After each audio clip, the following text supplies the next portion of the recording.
Hello, everyone, and welcome to another edition of the Sports Buzz here on WBNA. Happy Sunday. Happy Sunday, or whatever day that you may be watching this, whether you're on WBNA or the YouTube, whatever it may be. We're happy that you're along with us. I am TJ Walker, joined here at Zaxby's, as always, with Nick Roush. Nick, you having a good Sunday? It's a spectacular Sunday, because you know why? I think I know where you're going with Kentucky Wildcats are the best.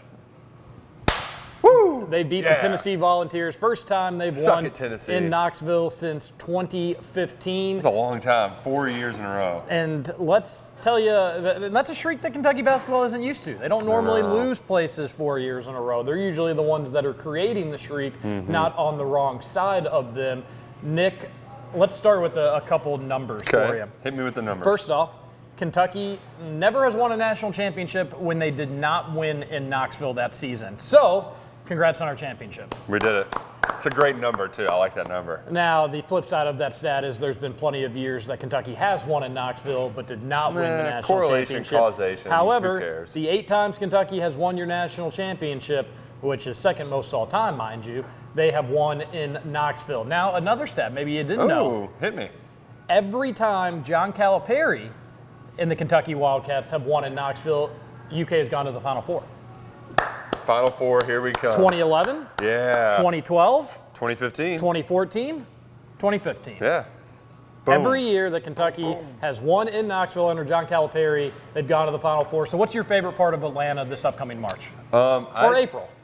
The thing I like about Atlanta, they've really changed things around. You can walk really you can wherever walk around there. Atlanta? Yeah, well, down there, That's you know, big. right next to Phillips Arena, they got a park. You don't have to float anymore. Well, not always the nicest parts of town, but now it's well renovated, very nice. I highly recommend it. All right, well, that's where the Cats will be since they won in Knoxville. Yep. In all seriousness, Roush, what did you take away from the game? UK really never in doubt. It was what I call a classic buffer game. Classic buffer Which, zone, if you listen to us on Kentucky Roll Call Monday through Friday, 7 to 9 on Big X Sports Radio, 96.1 FM, 1450 AM, you've heard me talk about buffer games. So what that basically means is the game doesn't really move away from a certain point range. And in this case, I'd say it's Kentucky 10 it got it to 8 points. closest to 4. Tennessee was able to cut it to 4 at one point with like 8 minutes to go in the second half, but it was never really in doubt. Mostly an 8 to 10 point lead for Kentucky. Tennessee went on a little run to make it a 4-point game. Kentucky, I think, got it up to 14. He hit like a 3 from Tayshaun Prince range. And, I mean, the shot clock was busted. Yeah, I mean, just absolutely incredible shots. So, you know, they had their run, but Kentucky, the game was never in doubt. And really, it should have been even a bigger blowout, but John Fulkerson, the floppingest flopper who ever flopped. John Fulkerson, you're number 1 on my list at the top of worst people. He's the worst. I'm going to hate this guy for the next 7 years. What year? Because he's going to be there forever. I don't know. I assume a freshman or sophomore. I think he may be a redshirt freshman. But he's going to be there forever, and we're just going to hate him. He's got the stupid-looking hair. He had the Bama bangs, which you're playing in Tennessee. Take those Bama bangs down to Alabama, you nerd. He drew 10 fouls in one half. Yeah. 10 fouls in 20 minutes because he's just flopping and flailing all over the place. And, I mean, you know they're going to be a little bit friendlier to the home team when you're down playing in Knoxville, but it drove you absolutely insane. Luckily, Tennessee, not great free throw shooters, and the Cats, when Tennessee started fouling at the end, were taking care of business from the line. Yeah, 40% of Tennessee's points at halftime, which Kentucky was up by 7 at halftime, but 40% of Tennessee's points totals at halftime came from the free throw line. What did they finish with? What was the final score of that game? Kentucky won by 74 to 61, something like that, in that ballpark. 74-60. I think they shot or made 22 free throws, so that number went down a little bit from the first half, but 40%. This is a little bit of a case of Kentucky. You've got to learn to defend without your hands. Yeah. If you give them any excuse to get a hand on them, they're going to blow you for a whistle. They're going to call you for a foul. But also there is a little bit of SEC road officiating. Yeah. It's comical at times. Kentucky able to overcome it yesterday and played a better half defensively in the second half. You know why they're able to overcome it? They got a lot of quality minutes from the bench. Keon Brooks played a career high 26 minutes and had a career high 9 rebounds.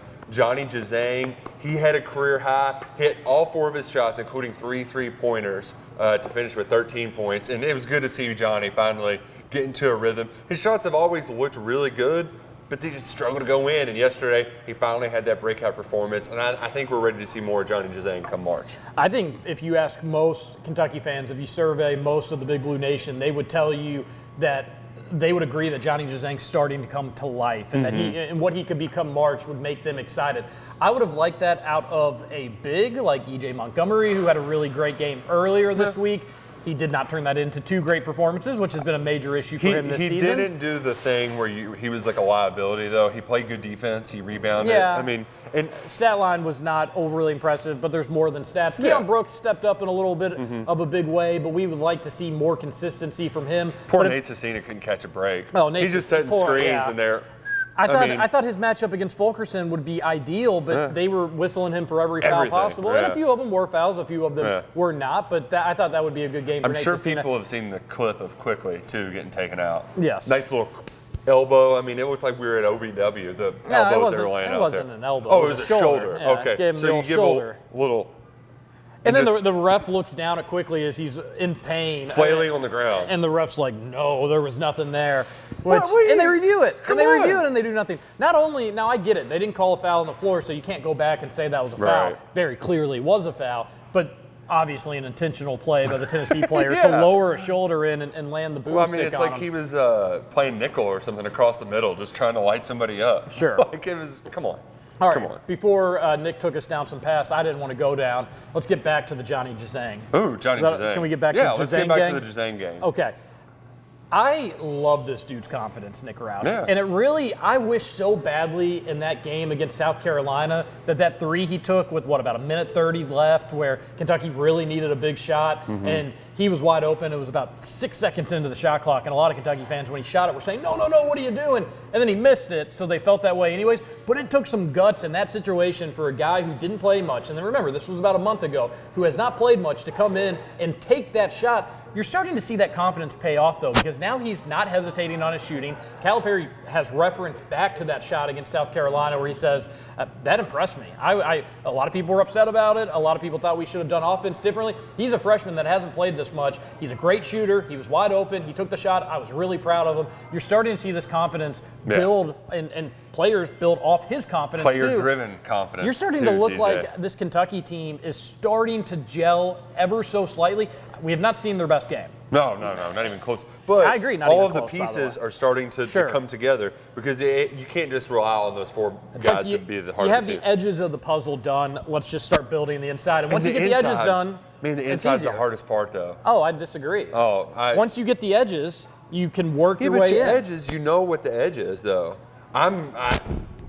They got the straight line. The Yeah, rest of them. But once you get that, you build your way in. And I think Kentucky's got their edges. We know what this team's going to look like, and let's just start filling in the inside of it. Full disclaimer, I'm horrible at building puzzles. So good thing John Calipari much better at puzzles than I don't know what it is. Too many pieces? I don't know. Well, this Kentucky team, not overly deep, so not too many pieces of this puzzle. You know what you're going to get out of Maxey. You know what you're going to get out of Higgins. You know what you're going to get out of Quickly. Another nice game for Nick Richards on the road. I think a lot of Kentucky fans, Nick Roush, are starting to worry a little bit about Ashton Higgins, though. It's been a bad few weeks for him. He hasn't been dreadful where you can't play him, and actually, quite the contrary. He's so good defensively, you've got to keep him on the floor. He did give up a lot of points yesterday. But offensively, he's starting to make more mistakes, more turnovers, trying to do a little too much. Don't jump when you pass. It's very simple. It's like holy grail. It's like the first commandment as a ball handler. You don't leave your feet to pass. He does it 4 times a game, and what happens is a turnover. It happens all the time. Yeah. Just be decisive, chill out, slow your roll. He had 5 turnovers in the first. I mean, you just can't do that, Ashton. He had more turnovers than points. You cannot have that happen. And really, that's the last piece that clicked. Tyrese Maxey played really well yesterday. He had some big shots when Kentucky really needed him most.